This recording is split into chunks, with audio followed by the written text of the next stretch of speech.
This is Raiders of the North Sea. This is a game by Garfield Games.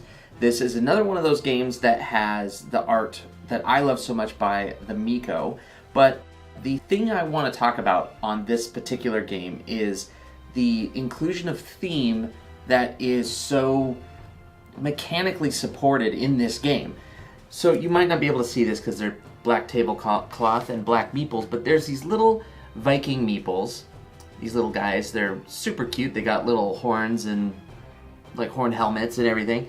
These are your starting meeples. So this is for a 4-player game. Each player would get one little black meeple.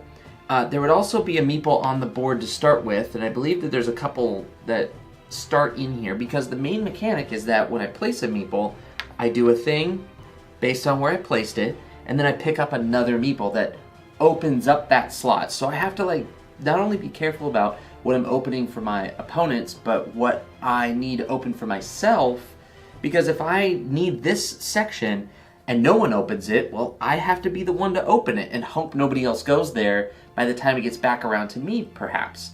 The real big thing is that once you start getting resources, like there's actually just little cardboard chits that look like just a pouch of resources, essentially.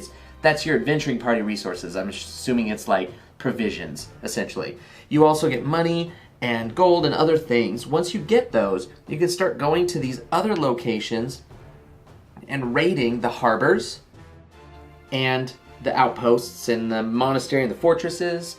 But in order to do that, you have to have different colored meeples.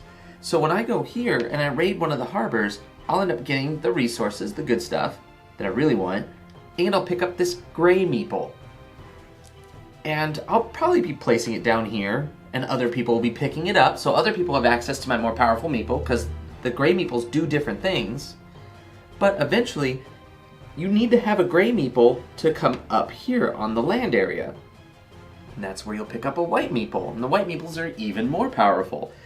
The big thing that ends up happening, well, there's two things really that end up happening.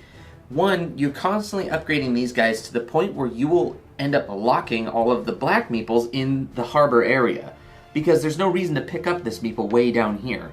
It's in a spot that is just, it can stay there indefinitely. For each of these locations, there's 3 harbors here, 3 harbors here, and 3 harbors here. There are 3 locations for meeples to go, so you're never like blocking someone from doing a raid on the harbor. That's the first thing. All your meeples end up getting upgraded, and all the low-end meeples get locked. The second thing is it feels like you're progressing up the board. You're attacking the harbors, then you're attacking the land, and you're going all the way up to the 3 fortresses that are up in the back. It feels like you're raiding an actual like settlement. It feels like you're hitting it in progression. And it's just kind of a very interesting concept. There's more to it, of course, than that. I haven't put out any of the cards. There's battle strength. There's your ability to get more victory points if you are more powerful. I just wanted to bring up how cool the theme is based on the mechanics. Like how the mechanics really enforce the theme.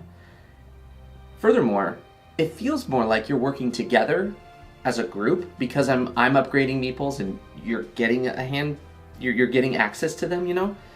And I find that interesting because we're very clearly working against each other, but it feels more like, it feels very Viking-ish. I don't really know how else to explain it, because I am one Viking tribe, you are another Viking tribe, and we're almost like joking with each other about how best we can raid this harbor or that harbor. It feels less like a brawl and more like just a friendly competition of who's going to pillage the most goods, which is another fun aspect of this game. I very much enjoy it. I can't wait to get to the table at least a dozen more times. I really want to play this one again.